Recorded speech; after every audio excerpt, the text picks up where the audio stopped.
The spring sun barely filtered through the blinds in Lulu Collins' office. She adjusted her thin-rimmed glasses with a practiced movement and smiled at her elderly patient. "Mrs. Stevenson, your eyes are fine. A little dryness is normal for your age. I've already prescribed some drops for you. I'll see you in 6 months for a follow-up." The woman thanked the doctor and, rustling her bulky bag, headed for the exit. Lulu watched her go and reached for her thermos of long, cold green tea. She had 4 more patients to see before the end of the day. At 28, Lulu had already earned a reputation as an attentive specialist. She didn't rush her patients, listened to all their complaints and fears, and explained her prescriptions in simple language.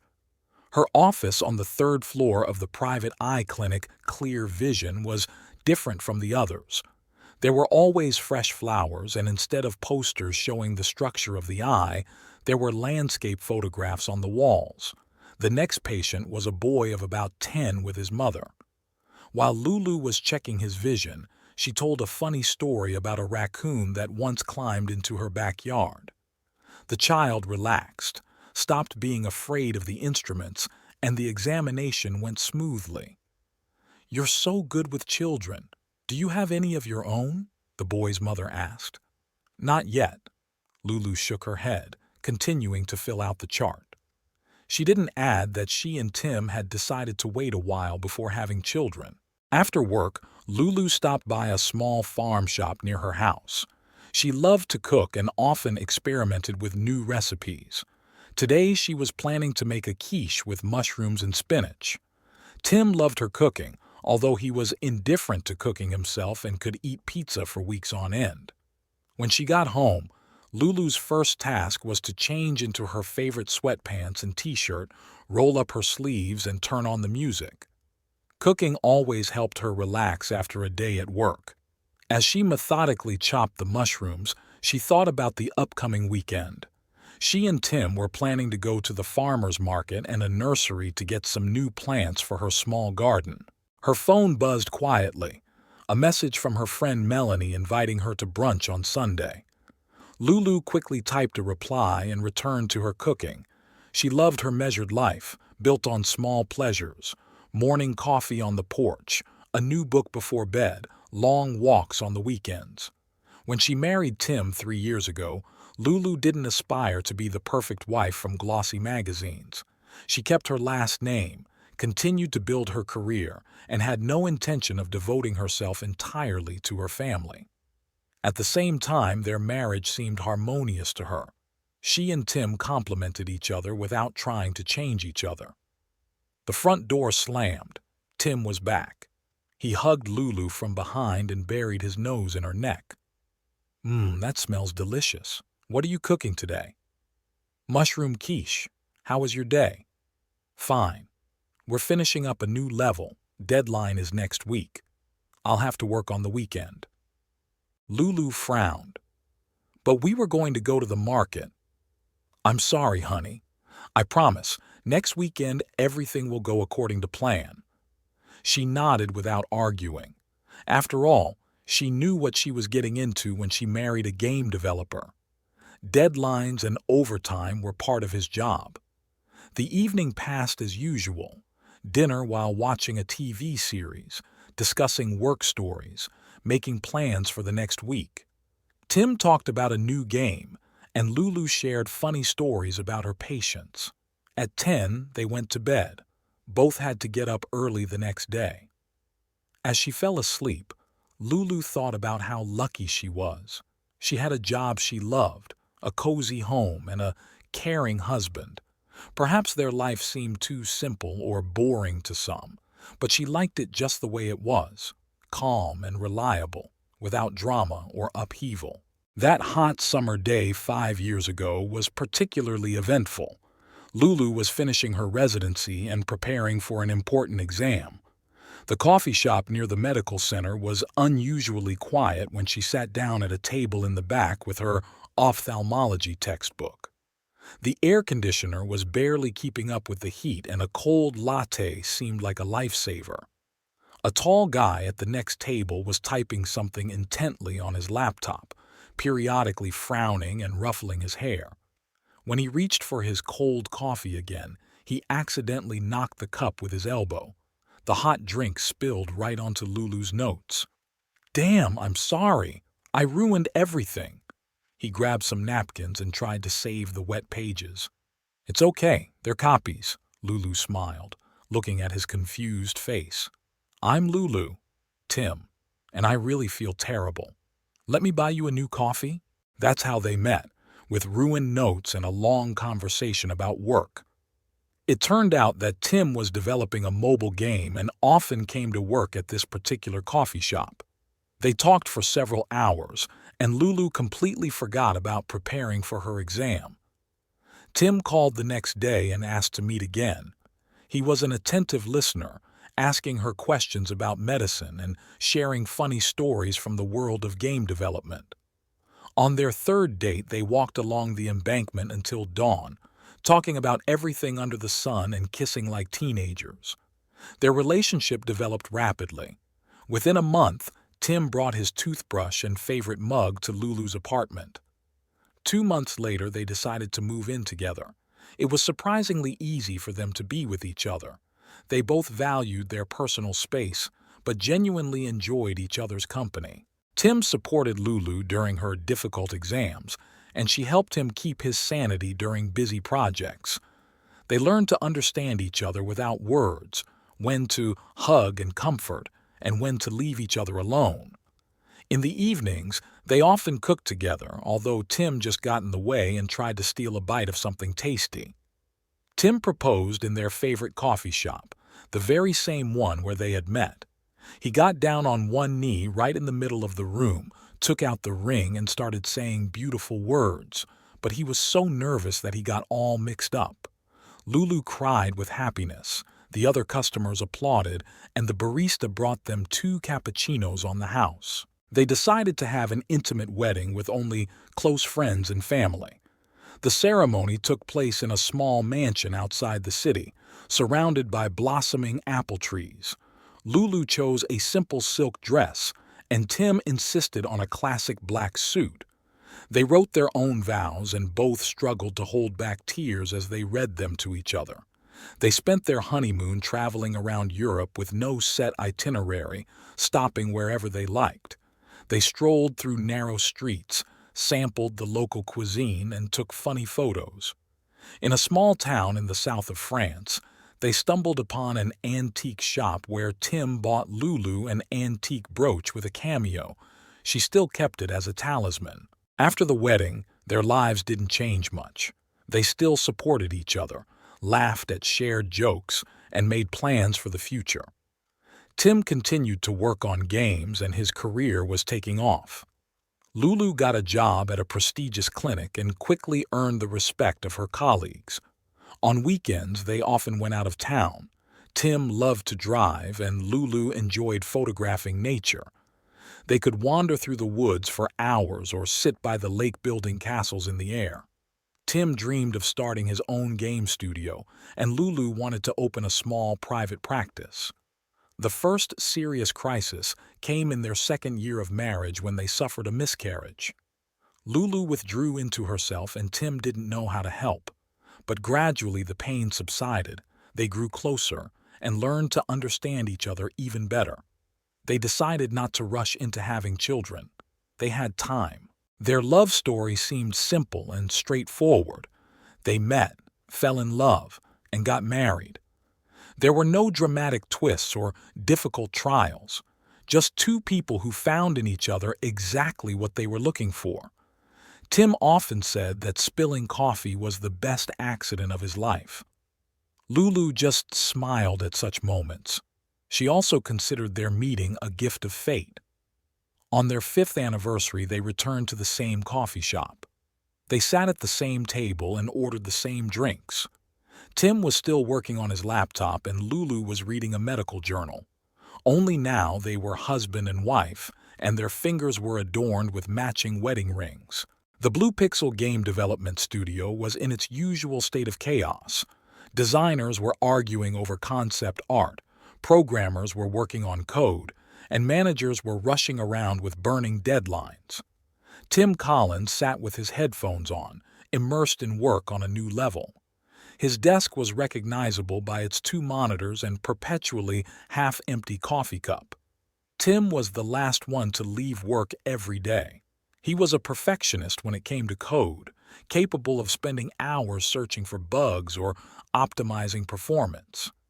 His colleagues sometimes joked about his obsession, but they respected him for his professionalism. When a project needed saving, everyone knew Tim wouldn't let them down. "Hey, remember the meeting at 2?" Jesse, the lead game designer, tapped him on the back of his chair. "Yeah," Tim stretched, working out his stiff back. "We need to discuss the balance on the new levels." The team had already gathered in the meeting room. Tim opened a presentation with graphs and charts on the projector. He liked to back up his ideas with visuals. While the others argued about the details, he methodically wrote down all the suggestions so he could make edits later. After work, some of the team went to a bar for their traditional Friday night get-together. Tim usually joined them, but today he wanted to finish an important piece of code. He took out his phone and texted Lulu that he would be late. She was used to his work schedule and never made a fuss. He could think better in the empty office. Tim turned on his favorite playlist and immersed himself in his work. He felt like a fish in water among the lines of code. Everything was logical and understandable, and every problem had a solution. People were more complicated than algorithms. Their behavior was not always amenable to analysis. Since childhood, Tim had dreamed of creating games. While others just played, he tried to understand how everything worked inside. He taught himself the basics of programming in school and was already working as a freelancer in college. Blue Pixel was his first serious job. He came here as an intern 6 years ago. Now Tim was a lead developer, responsible for key mechanics. He was valued for his systematic approach and ability to find unconventional solutions. He could discuss technical details for hours, but he was lost at corporate events.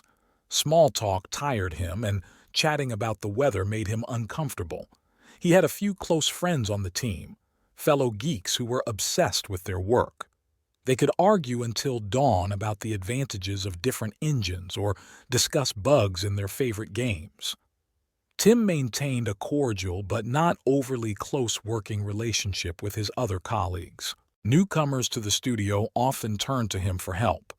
Tim never refused, even though it took time away from his own tasks.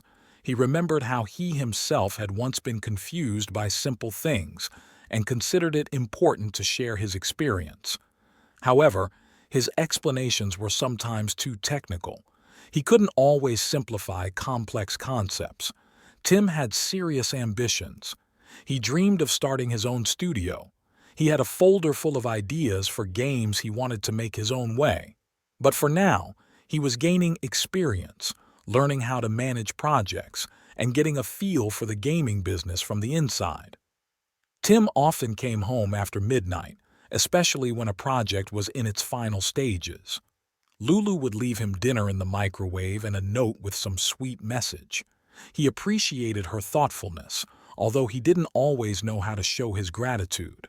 Lately, a lot of new people had joined the studio.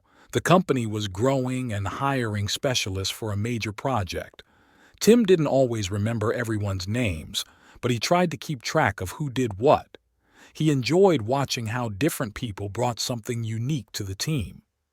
Among the newcomers, a young female designer stood out in particular. She had a fresh perspective on familiar things. She often offered unexpected solutions that made the team look at the project from a different angle. Tim helped her several times to figure out the technical limitations of the engine. The work process completely absorbed him. Sometimes Tim forgot to eat or didn't notice that it was already dark outside. He loved this state of complete immersion, when the whole world shrunk to the size of the monitor and only algorithms and formulas spun in his head. On weekends, he often browsed professional forums, read articles on game development, and studied new technologies. Lulu sometimes joked that she was jealous of his work, but she understood that it wasn't just a profession, but a real passion. She felt the same way about medicine. Diana Dickens knew how to charm people. That was her strength.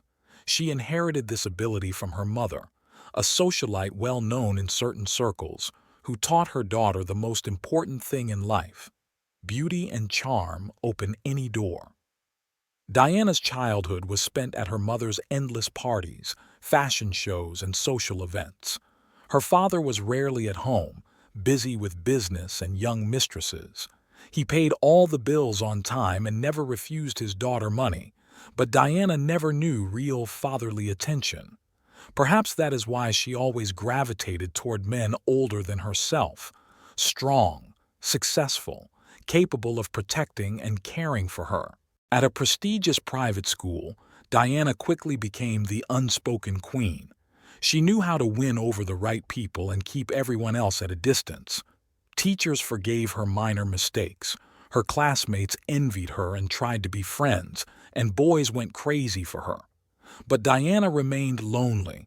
Behind her charming smile lay a sharp mind and cold calculation. Her creative abilities manifested themselves early on. She was an excellent artist, especially skilled at detailed sketches and concept art. Her parents considered it a cute hobby, but Diana herself saw her talent as a path to independence. She dreamed of creating something of her own, rather than living the life of yet another rich wife. After school, she enrolled in art college, much to her parents' surprise.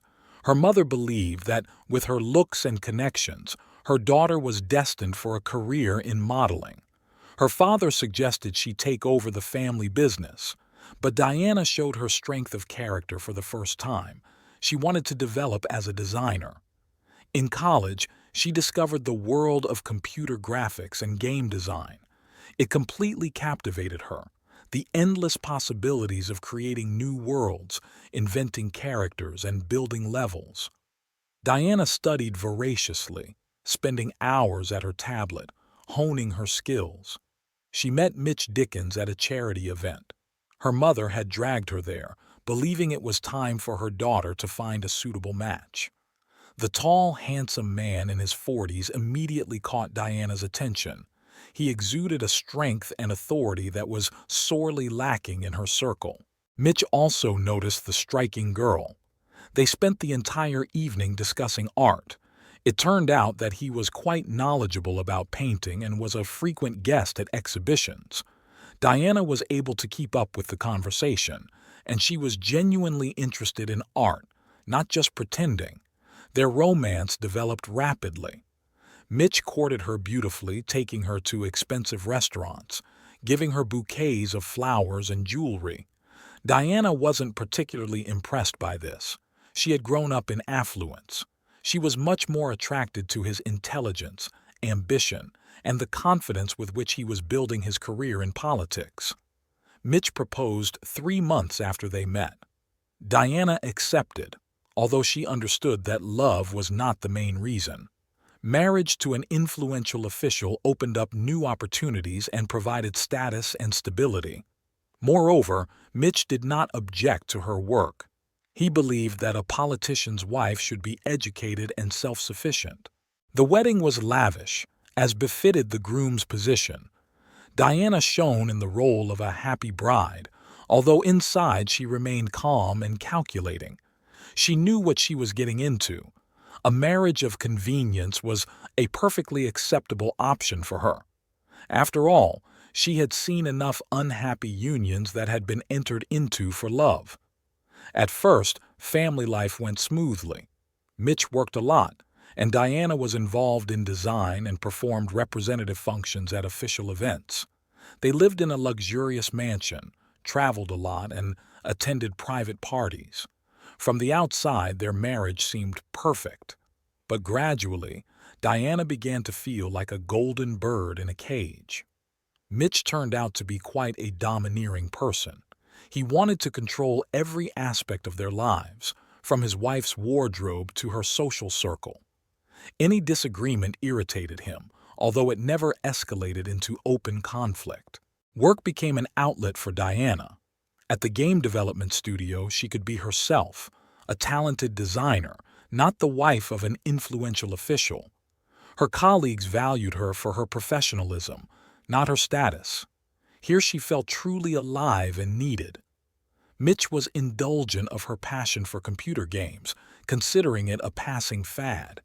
He couldn't understand how his wife could spend hours poring over pictures when she could be shining in the spotlight. But as long as it didn't interfere with his career, he didn't mind. That morning, Lulu woke up to the smell of freshly brewed coffee.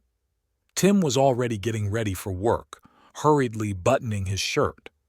2 cups were steaming on the kitchen table. He always made coffee for 2, even if he was leaving early. "I have an important presentation today. I might be late." Tim kissed her on the top of her head and put his phone on the nightstand. "My phone is dead. Can I borrow your charger?" Lulu nodded sleepily, stretching in bed. The day promised to be quiet. Only 5 patients were scheduled. She slowly finished her coffee, got ready, and was already heading for the door when she noticed Tim's forgotten phone. "He forgot it again." Lulu shook her head. It wasn't the first time. Tim could be very absent-minded when he was immersed in his work. The phone vibrated quietly in her hand. A message appeared on the screen. "Thanks for the necklace. You're the most thoughtful man in the world." The sender was simply marked with the letter D. Lulu froze. Time seemed to stand still. 1,000 thoughts raced through her head, but she couldn't catch a single one. Her hands grew cold and nausea rose in her throat. She slowly sank to the edge of the bed, still holding the phone. Her first impulse was to call Tim right away, to make a scene, to smash his damn phone, to cry. But something held her back. Perhaps it was a professional habit of remaining calm in stressful situations, or an inner voice whispering, "Don't rush." Lulu took a deep breath and exhaled slowly. She turned her phone back on. The message was still there. The letter D flashed mockingly on the screen. Memories of Tim's recent delays at work, his absent-mindedness, his new perfume. She put her phone back exactly where it had been. She mechanically checked her bag, keys, wallet, documents. Everything was as usual. Only something inside her broke, as if a thin piece of glass had cracked. At the clinic, Lulu worked on autopilot. She smiled at patients, filled out forms, gave recommendations. No one noticed that her hands were trembling slightly as she adjusted the equipment. At lunchtime, she locked herself in her office and took out her laptop. She opened the search engine but froze over the keyboard. What to look for? How to find out if your husband is cheating on you? What to do if you find a message from his mistress? She closed her laptop. No, that wasn't right. By evening, a plan had formed in her head. Clear, cold, well thought out. No hysterics, no scenes.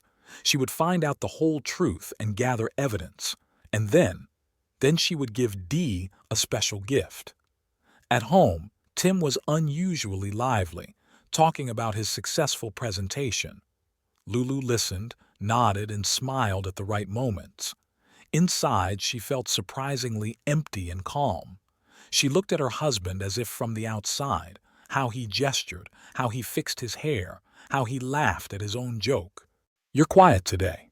Tim touched her shoulder. "Are you tired?" "A little," Lulu shrugged. "It was a difficult day." At night, she lay awake for a long time, listening to her husband's steady breathing. Fragments of memory swirled in her head, their first meeting, their wedding, their travels together. Had she been living in a fantasy world all this time?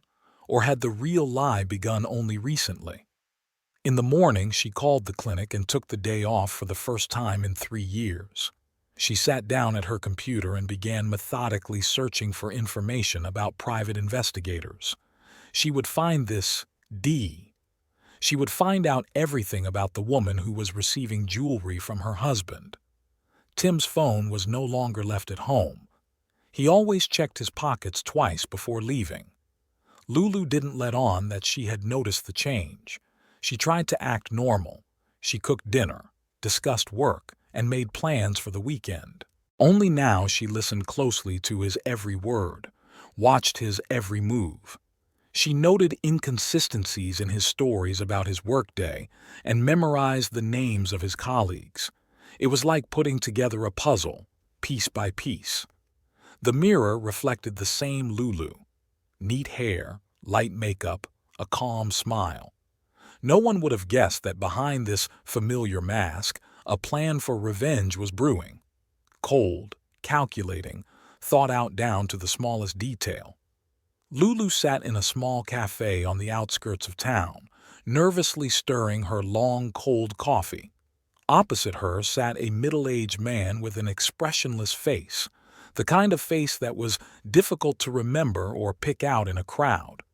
Private Detective Sam Hodges didn't look like a character out of a noir film, just a plain gray suit, a worn briefcase, and thin-rimmed glasses. Mrs. Collins, not all marital infidelities are confirmed. Sometimes it's just a misunderstanding or, the detective began, but Lulu interrupted him. I need facts, Mr. Hodges. The woman's name, where they meet, photos. How long will it take? The detective took a worn notebook out of his briefcase and quickly jotted something down. Lulu noted to herself that he wasn't using a phone or tablet, old school, doing things the old-fashioned way. For some reason, it inspired confidence.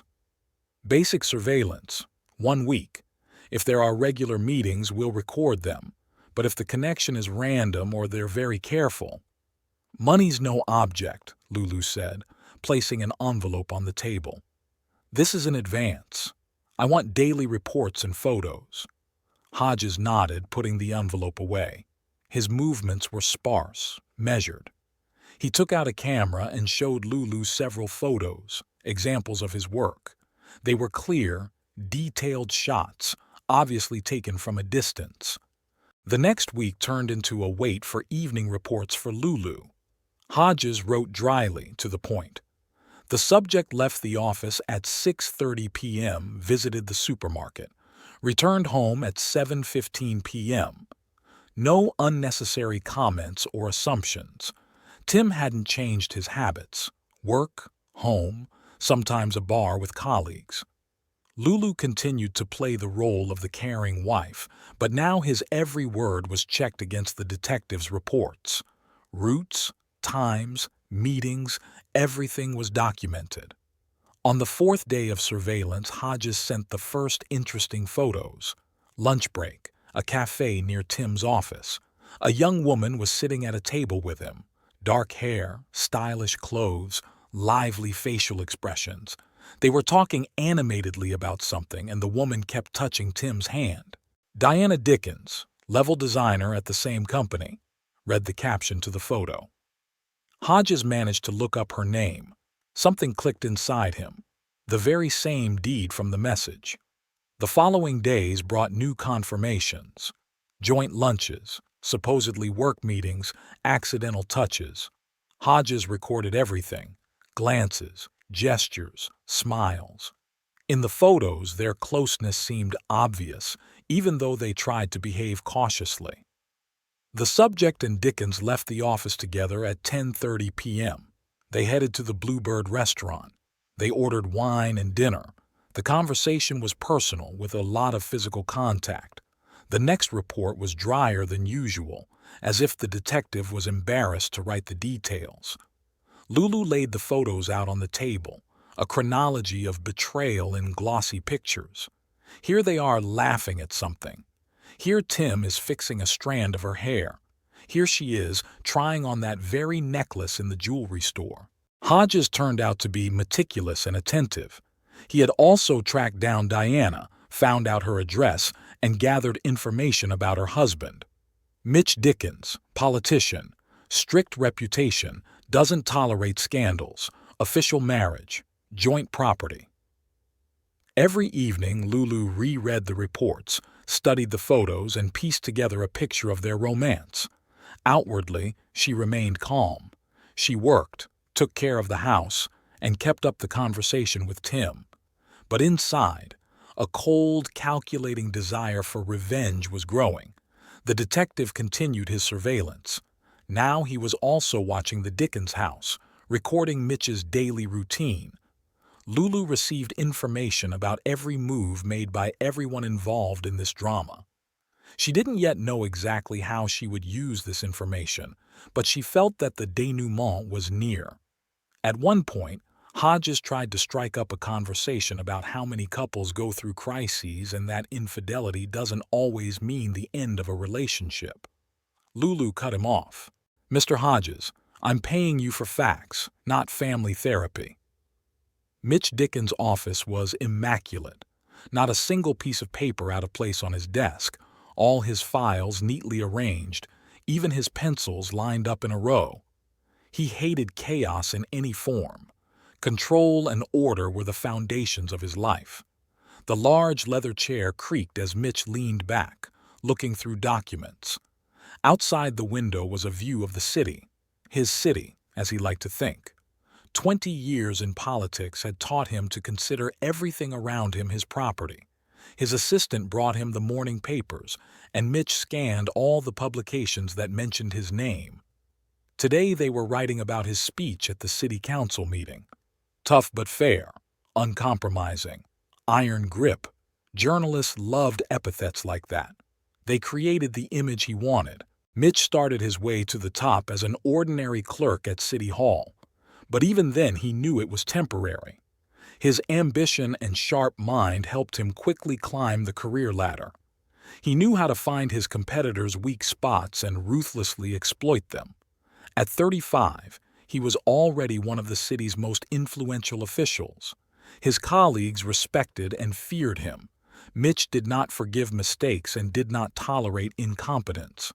His methods could be harsh, but the results always justified the means. At home, Mitch demanded the same order as at work. Diana quickly understood the rules. A perfect dinner, impeccable appearance, no unnecessary questions about his affairs. She was a beautiful addition to his image as a successful politician. From the outside, their marriage seemed perfect. Mitch was proud of his young wife. She knew how to impress the right people, keep up a conversation, and charm his business partners. She was a true professional in this regard. When Diana mentioned working in the gaming industry, Mitch was initially opposed. The wife of a politician should not be involved in computer games. But then he decided to let her do what she wanted. It was better than her seeking other forms of entertainment. Mitch kept his subordinates under tight control. Any tardiness, the slightest mistake in the documents, and the guilty party would receive a reprimand. He believed that only fear made people work well. Those who couldn't cope were ruthlessly fired. He treated Diane like a precious possession, beautiful, but not particularly necessary. He bought her jewelry, took her to resorts, and allowed her to spend money on fashionable clothes. But there was never any real intimacy between them. Mitch didn't believe in love at all, only in advantageous alliances. His office was adorned with an impressive collection of photographs with famous politicians and businessmen. Each picture was a story of a successful deal or political victory. Mitch remembered all these stories, who he had managed to convince, where he had to apply pressure, and where he had to bribe. Mitch did not forgive betrayal, neither in politics nor in his personal life. Several of his former colleagues lost their careers when he found out about their behind-the-scenes games, and the wife of one of his competitors, spotted with her lover, caused a high-profile divorce and the political downfall of her husband. At home, Mitch demanded a strict routine: breakfast at 7 sharp, dinner at 8. Diana learned to read his mood from the smallest details: how he untied his tie, the tone of his greeting, how much time he spent in his office. In public, they always appeared together, the perfect couple. Mitch held his wife by the waist in a possessive gesture, and Diana smiled at the right people. They learned to play their roles flawlessly. No one saw the emptiness behind the glossy facade of their marriage. By the age of 40, Mitch had reached the peak of his career. His enemies feared him and his allies respected him. He controlled important decisions in city government and had connections in the highest circles. His word could destroy someone's career or, conversely, open all doors. The only thing Mitch truly feared was losing control. He built his empire brick by brick, carefully choosing allies and eliminating enemies. Any crack in this structure could lead to the collapse of everything he had created over the years. It all started with ordinary work meetings. Tim helped Diana deal with the technical limitations of the engine, and she shared her ideas for level design. They would stay late at the office discussing the project, not noticing how their conversations gradually shifted from work to personal matters.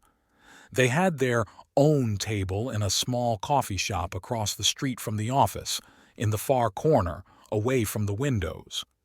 The waitress already knew their order by heart. An Americano for him, a cinnamon latte for her.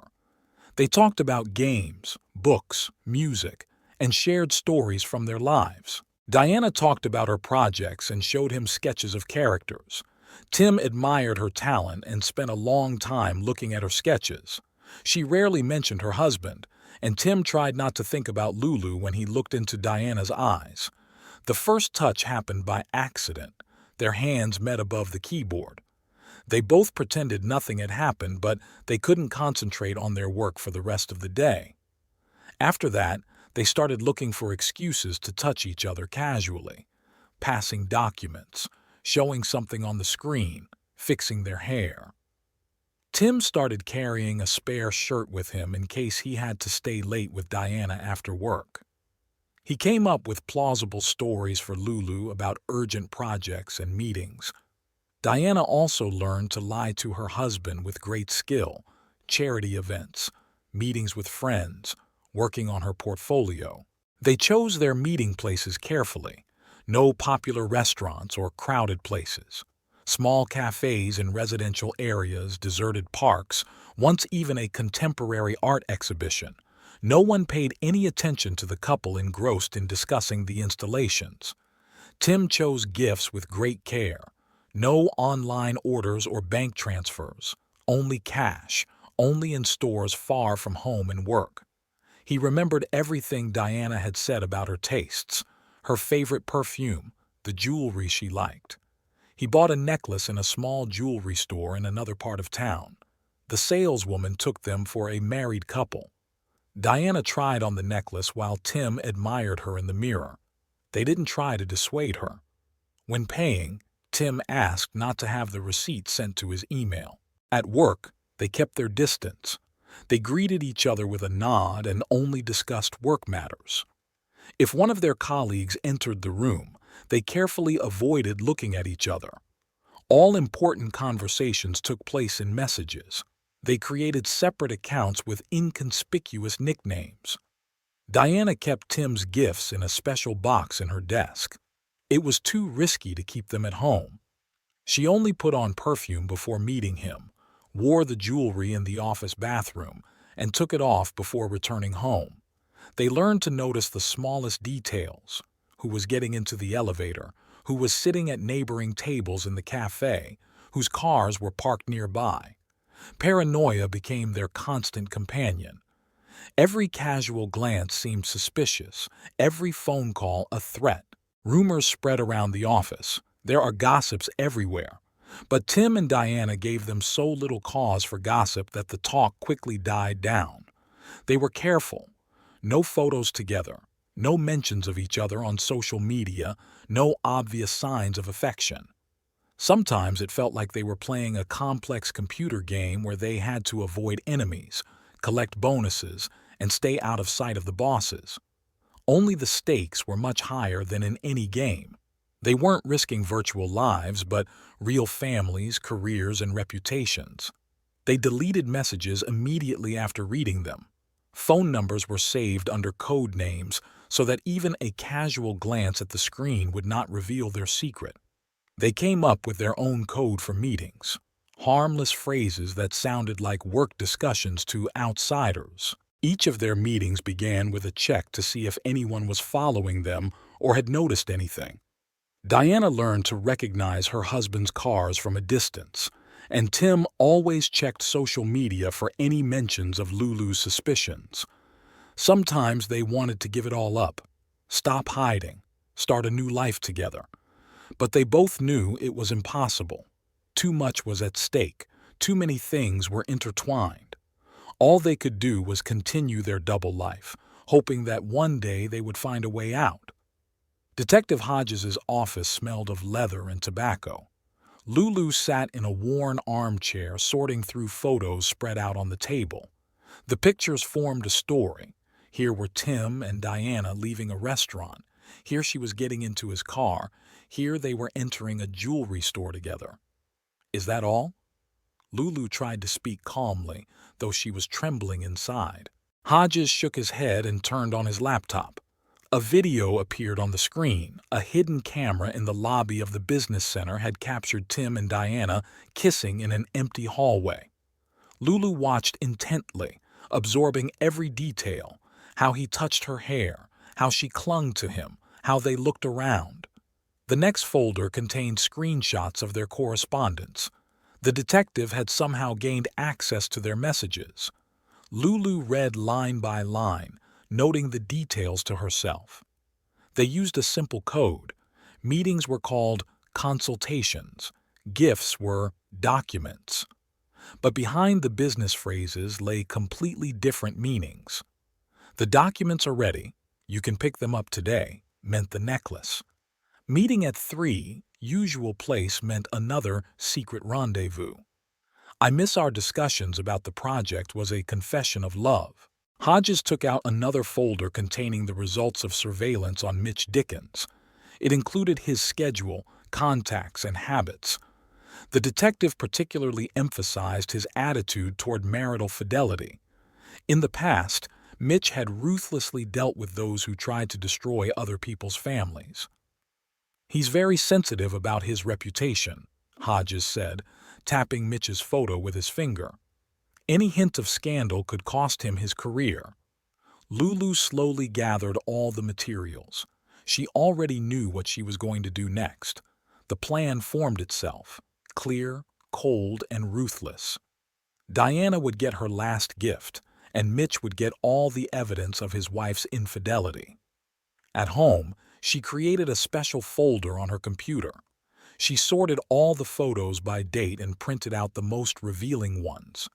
She also arranged the screenshots of their correspondence in chronological order, from the first innocent messages to the last, more explicit ones. She watched Lulu's video several times, noting every gesture, every glance. She deliberately chose the most intimate moments, ones that couldn't be explained by simple friendship or a working relationship. On a separate sheet, she compiled a detailed chronology of their meetings, dates, places, duration. It turned out to be a veritable chronicle of betrayal, backed up by irrefutable evidence. Mitch Hodges's email address was easy to find. It was listed on his official website. Lulu started to write a cover letter, but then changed her mind. No words, just facts. The photos, videos, and correspondence would speak for themselves. For Diana, she chose a special gift, a printout of the message about the necklace, beautifully framed in expensive paper. She packed it in an elegant box and tied it with a ribbon. She decided to send the package to the office where her romance with Tim had begun. Hodges offered to deliver the materials, but Lulu refused. She would do it herself. She wanted to control every stage of her revenge, to see the house of cards they had so carefully built collapse. She chose the day for the final part of her plan, when Mitch had an important political event scheduled. Let the news about his unfaithful wife catch him at the most inopportune moment. Diana would receive her package a little earlier. She had to realize that her secret had been revealed. Lulu acted calmly and methodically, as if she were preparing a regular work project. She checked every document, made sure all the photos were of good quality, and tested the video files. No accidents, no mistakes. Everything had to work perfectly. She felt neither malice nor satisfaction, only cold confidence in the correctness of her actions. They had played their games, hidden, lied. Now it was time to pay the price. Lulu laid out all the evidence on the kitchen table. Every photo, every screenshot, every document had to take its place in this story. She prepared a complete dossier on Mitch, with dates, places, and details of their meetings. Nothing superfluous, just the facts. She decided to send the letter to Mitch from an anonymous address. In the subject line, she simply wrote, "About your wife." She knew he wouldn't be able to ignore a subject line like that. She attached several of the most revealing photos and a short video to the letter, enough to get the gist, but not all the cards on the table. The first part of the compromising material was sent to Mitch early in the morning. The time was chosen deliberately. He usually checked his email at breakfast before important meetings. Lulu imagined him opening the letter, his face changing when he saw the pictures of his wife with another man. The reply came 2 hours later, short and dry. "I need all the material, immediately." Lulu smiled. The fish had taken the bait. She sent a second letter with the complete package of evidence: photos, videos, correspondence, everything the detective had gathered during weeks of surveillance. Mitch was silent for almost a day. Lulu waited patiently, checking her email every hour. Finally, a message arrived. Just a few words. "I'll take care of it. Thanks for the information." She took a screenshot of the correspondence and saved it in a separate folder. Now it was time to prepare a gift for Diana. Lulu chose a beautiful box, white with gold embossing, the kind usually used for expensive jewelry. Inside, she placed a printout of her correspondence with Mitch. Let Diana know that her husband was already aware of everything. Lulu added the message about the necklace to the printout, the beginning of the end of their secret affair. She arranged everything on expensive paper, placing each sheet in a separate envelope. It turned out to be something like an exquisite album, only instead of family photos, it contained a story of betrayal. She tied the box with a ribbon, dark red, the same color as the necklace Diana had written about. On top, she attached a card with a short message. "From a grateful wife. No names, no extra words. Let her figure it out for herself." Lulu thought through every detail of the delivery. She would send the package to Diana's office, where it all began. She chose a courier service that guaranteed delivery at the appointed time. She wanted Diana to receive her gift after lunch, when she would already know her husband's reaction. Lulu spent the entire evening double-checking everything. Everything had to be perfect. She imagined Diana opening the box, reading the printouts, and realizing that her carefully constructed world was crumbling. No sympathy, just cold satisfaction from a well-planned operation. Tim came home late, as usual. He talked about work, about a new project. Lulu listened half-heartedly, thinking about tomorrow. She made dinner as usual, smiled at the right moments, and kept the conversation going. The perfect wife, for now. She couldn't sleep that night. She went over her plan in her head, checking to make sure she hadn't missed anything important. Tim was sleeping peacefully next to her, unaware that the next day would change everything. Lulu looked at his face and thought about how easily he had betrayed their shared past, their love, their trust. In the morning, she got up earlier than usual. She checked the package for Diana again to make sure all the documents were there. She called the courier service and confirmed the delivery time. She sat down to drink her coffee, watching the sun rise outside the window. The day of revenge was beginning. Mitch stared at his laptop screen, his jaw clenched. Photos, videos, correspondence, everything was coming together in a mosaic of betrayal.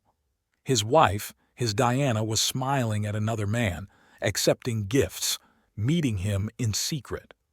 The glass of whiskey clenched in his hand was empty for the third time, But he didn't feel any better. The office was deathly quiet. Mitch canceled all his meetings and told his secretary not to bother him. He methodically looked through every document, every photo, making notes in his notebook. Dates, places, details. Even now, his pedantry hadn't changed. His first impulse was to call Diana immediately and make a scene. But years in politics had taught him to control his emotions. He called his trusted assistant and instructed him to check every detail of the materials he had received. He had to make sure everything was genuine. His assistant worked quickly. Confirmations came one after another. Restaurant receipts matched the dates on the photos. Surveillance camera footage confirmed the meetings. Witnesses identified Diana and her lover. There was no doubt left. His wife was indeed having an affair with some programmer. The thought that Diana had chosen a simple game developer over him made Mitch shake with rage. He had given her everything: status, money, a position in society. He had turned a blind eye to her strange obsession with computer games. And this was how she repaid his generosity. The phone on the table lit up. Diana. She must have already received her gift from that woman. Mitch ignored the call. Let her suffer. Let her realize that her little world was about to collapse. He wanted her to feel every second of waiting for the inevitable outcome. By evening, his anger had subsided, giving way to cold rage. Mitch called his lawyer. He needed to prepare the documents. The prenuptial agreement had been drafted carefully. In the event of infidelity, Diana would receive nothing. No money, no property, no support. Only what she had brought into the marriage. Diana arrived home late, apparently hoping he would already be asleep. Mitch was waiting for her in his study. She entered, pale but standing straight. In her hands was the box with the printouts. "I can explain," she began, but Mitch stopped her with a gesture. "Don't bother," he said calmly, almost matter-of-factly. "You can take your things tomorrow. Only your personal belongings, Diana. Everything else is listed in the prenuptial agreement." She tried to say something, about a misunderstanding, about how things weren't what they seemed. Mitch silently laid the photos on the table, one after another. Dates, kisses, hugs. Diana fell silent, staring at the pictures. "You have an hour." Mitch glanced at his watch. "Then I'll call security, and I don't advise you to contact the press. You know what I can do to your reputation." Diana went upstairs to gather her things.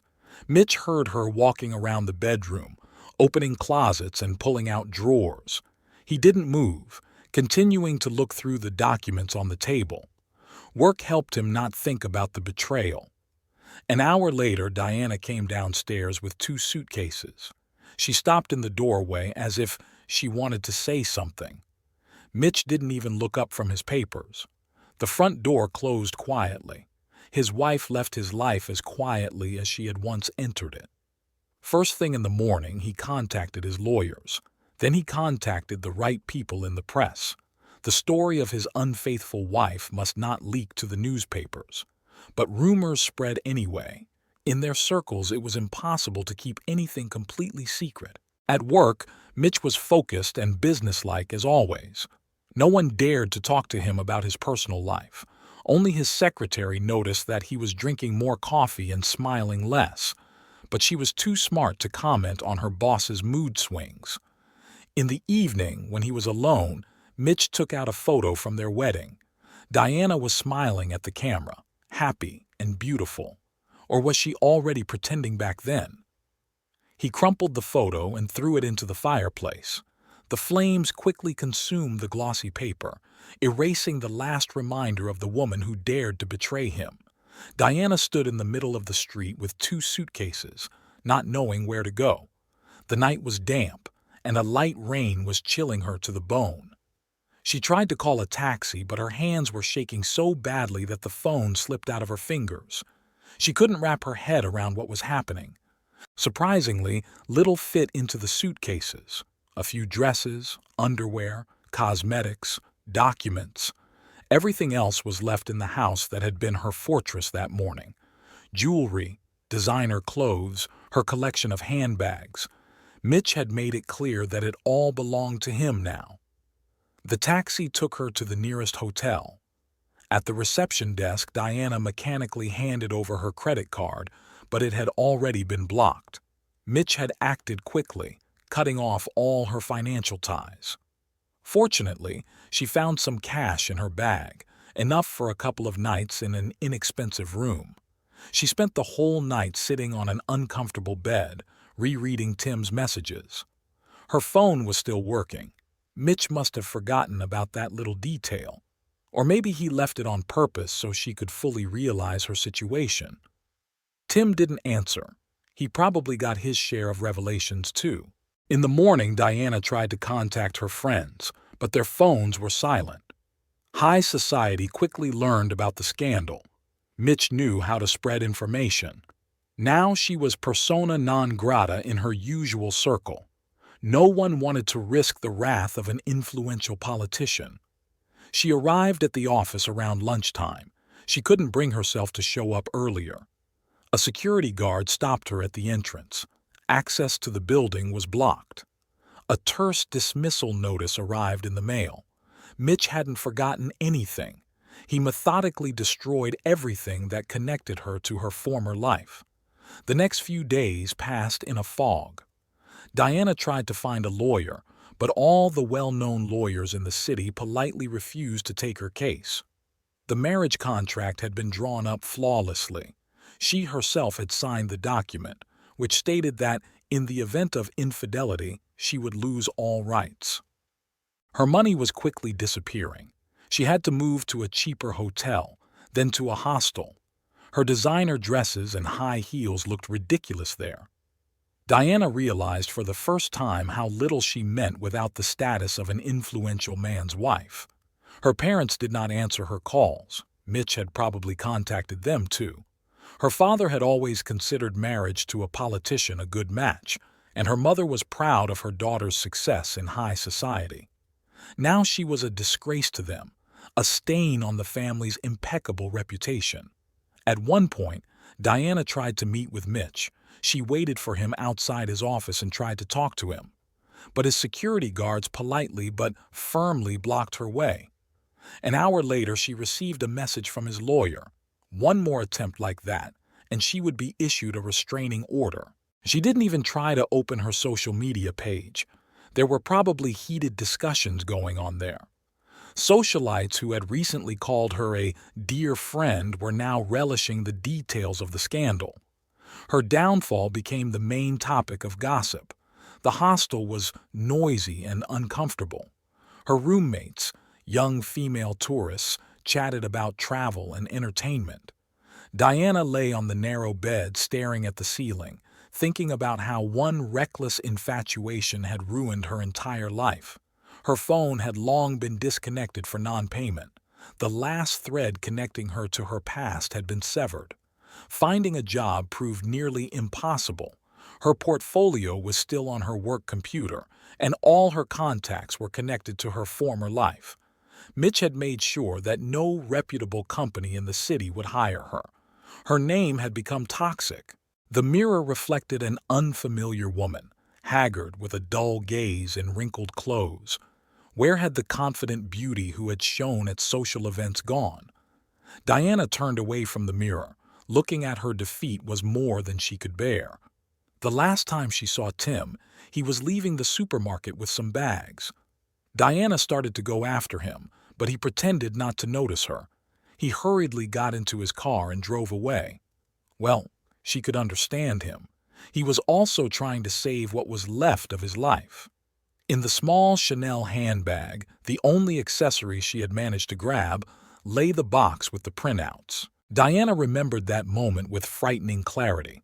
A courier knocked on the office door, a very young guy in a uniform jacket.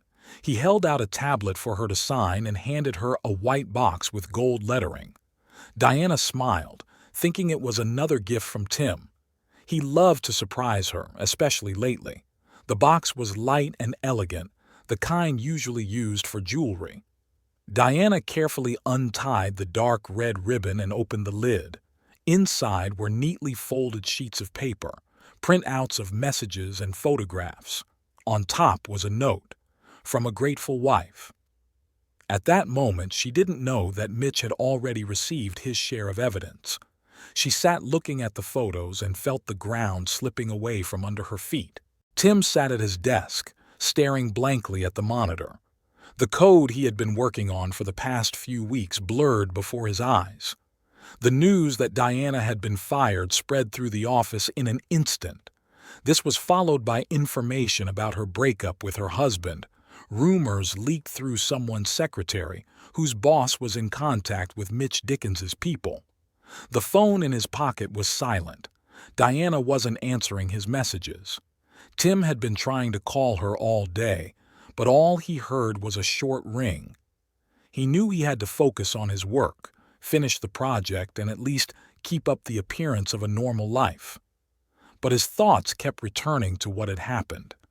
He came home late, deliberately lingering at the office so he wouldn't have to see Lulu, but she was waiting for him in the kitchen.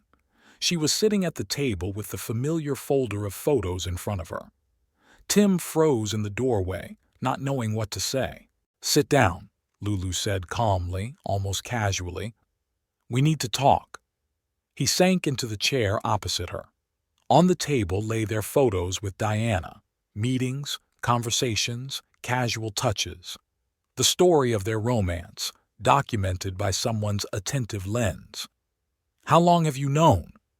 His voice sounded hoarse. "Remember when you forgot your phone at home? The message about the necklace. Pretty careless of you." Tim remembered that day. He was rushing to a presentation and left his phone charging. Such a small thing, such a coincidence. He ran his hand over his face, trying to collect his thoughts. "Lulu, I can explain everything." "Really?" She raised an eyebrow. "Then explain. Tell me how you met her while I was waiting for you at home. How you bought her gifts with the money we had saved. How you made plans behind my back." Each of her words hit home. Tim looked at the photos, the dates, the printouts of messages. It all looked so petty, so worthless, laid out like that on the kitchen table. "I didn't want it to turn out like this," he said quietly, staring at the table. "It just happened. We worked together, we talked a lot. And you decided that your feelings were more important than your obligations to other people." Lulu interrupted him. "More important than our marriage, than her family." Tim was silent. What could he say? Any excuses would sound false. He had really fallen for Diana and allowed that infatuation to grow into something more. And now it was all falling apart. "You know what's funny?" Lulu gathered the photos back into the folder. "I'm not even angry, just disappointed. In you, in us, in all of this. I can fix this." He reached for her hand, but she pulled away. "No, Tim, not anymore. I packed your things. They're in the guest room. You have a week to find a new place." She spoke matter-of-factly, as if discussing a work project. No tears, no accusations, just facts and decisions. Tim felt his insides tighten at her calm, business-like manner. "But what about," he faltered, "what about our plans? Everything we built together? You destroyed it yourself." Lulu stood up from the table. "When you decided you could live a double life, when you started lying to me, when you chose her." Tim sat in the kitchen long after Lulu had gone to the bedroom. He looked at the familiar walls, at the photos of them together on the refrigerator, at the little things that made this house their home. Now he would have to leave it all behind. At work, he tried to focus on the code, but his thoughts kept returning to what had happened. His colleagues whispered behind his back. News of the scandal with Diana had reached the office. Some looked at him with condemnation, others with curiosity. Tim felt like he was under a microscope. Lulu reorganized her life methodically and calmly, like a surgeon removing a tumor. She changed the locks in her apartment, removed photos of them together, and sorted through his belongings. Everything that reminded her of Tim went into boxes in the attic. At work, She immersed herself in new projects. The clinic was expanding and new patients were arriving. In the evenings, she took long walks around the city, getting used to being alone. She went to unfamiliar cafes and bought books she had long dreamed of reading but never found the time for. Freedom tasted bitter, but with each passing day it became more familiar. Tim rented a small apartment not far from work. Empty walls, minimal furniture. He didn't bother to settle in, as if he didn't believe he would stay there for long. In the evenings, he sat at his laptop, immersed in his work. Code became his salvation, the only thing in his shattered life that he could still control. At the office, he tried to keep a low profile. He moved away from where Diana used to sit and avoided socializing with his colleagues. He worked long and hard, as if trying to atone for his guilt with endless lines of code. His bosses appreciated his diligence, but he became an outcast among his colleagues. Mitch threw himself into politics. His speeches became even harsher, his decisions more ruthless. He methodically destroyed any mention of the scandal with his wife, using his connections and influence. High society quickly got the hint. The name Diana Dickens became taboo. In the evenings, he sat in his office for hours, poring over documents and reports. Work became his shield against thoughts of betrayal. His assistants learned to gauge his mood by the amount of coffee he drank and the tone of his orders. Diana disappeared from the city. Rumor had it she had gone to live with distant relatives in the countryside. Her social media accounts were deleted. Her phone was turned off. She became a ghost, a reminder of how quickly you can lose everything that seemed unshakable. Lulu sometimes ran into Tim at the supermarket or on the street. They nodded to each other and walked past like strangers. All the words had been said, all the bridges burned.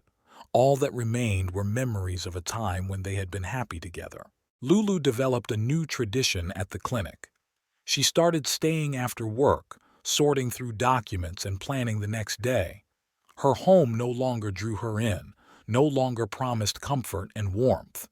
She learned to find pleasure in small joys: a new cup of coffee, a successful operation, a grateful smile from a patient. Tim started seeing a psychotherapist. He sat in a cozy office, talked about his feelings, and tried to understand why everything had gone wrong. The therapist listened attentively, asked the right questions, and helped him understand himself. But it didn't get any easier. Only the picture of his own mistakes became clearer. Mitch immersed himself in a new political project, a large-scale reform of city government. He spent 16 hours a day at work and demanded the same from his subordinates. His house stood empty and dark. He didn't want to go back there. Those walls held too many memories. Life gradually returned to normal. The city lived its own life, indifferent to the personal dramas of its inhabitants.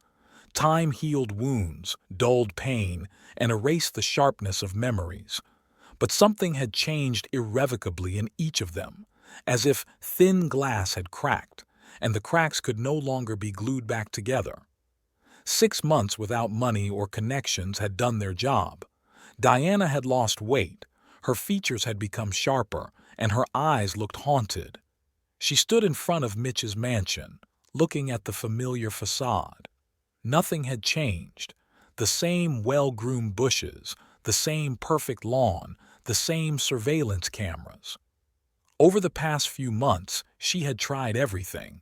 She tried to get a job as a designer in small studios, but rumors of the scandal had reached them.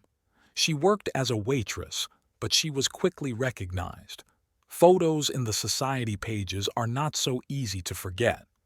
She sold the last pieces of jewelry she had managed to grab from her home. The security guard escorted her into the house through a back entrance. The front door was no longer for her. Everything in Mitch's office was the same. Heavy furniture, the smell of expensive cigars, perfect order on the desk. Only the owner of the office himself seemed to have aged. Wrinkles had appeared around his eyes and his hair had turned gray. "Sit down," Mitch pointed to the visitor's chair. Not the chair she usually sat in, but another one further away from the desk. "You don't look well." I, Diana faltered. All the words she had prepared suddenly seemed false. "You don't have to explain." Mitch stood up and walked over to the bar. He poured himself a whiskey and didn't offer her any. "I know all about your attempts to find a job, about the failed interviews, about how you got fired from the restaurant where you tried to work as a waitress." He spoke calmly, without malice. He was simply stating facts. Diana was silent. What could she say? He really did know everything. His long arm reached every corner of the city. "I could say that I still have feelings for you," Mitch said, looking out the window and swirling his glass of whiskey. "And you know what? It would be true. But in my life, my reputation is everything. I've built it up over the years, step by step, and no feelings are worth destroying what I've created." He turned to her, and Diana saw something like regret in his eyes. "So here's what I can offer you. An apartment in a quiet neighborhood, monthly expenses, enough to live comfortably, but not luxuriously. No social events, no attempts to reconnect with old friends. You'll be my secret, not my wife." Diana clenched her fingers so tightly that her nails dug into her palms. 6 months ago, she would have rejected such an offer with indignation. But now, "You can forget about status. On the contrary, you'll have to learn to be invisible. No photos in the press, no public appearances. You are no longer Diana Dickens, just one of many women in this city." "I agree," the words came out before she had time to think them through. But there was truth in them. She really did agree to everything, anything to get out of the hole she had dug herself into. Mitch nodded as if he had no doubt about her answer. He took a folder with documents out of the desk drawer. Everything had been prepared in advance. He really knew she would come. "My assistant will take you to your new place. It has everything you need. Tomorrow you'll get a bank card and your first transfer. The rules are simple. No contact with the press, no attempts to contact your former acquaintances. Live quietly. Don't attract attention. Break the rules and you'll be left with nothing." Diana signed the papers without really reading them. Her hand was shaking, but her signature was still beautiful. The last reminder of the life she had lost. Mitch's assistant was waiting at the exit with the keys to her new apartment and an indifferent expression on his face. Diana followed him to the car, feeling the surveillance cameras on her back. She got what she came for, a roof over her head and a means of survival. But the price was high. She would have to become a shadow of her former self, the nameless mistress of an influential man. Mitch watched from his office window as the black car drove Diana away. He still had feelings for her, but his reputation was worth more than any feelings. And Diana, well, she had made her choice. Twice.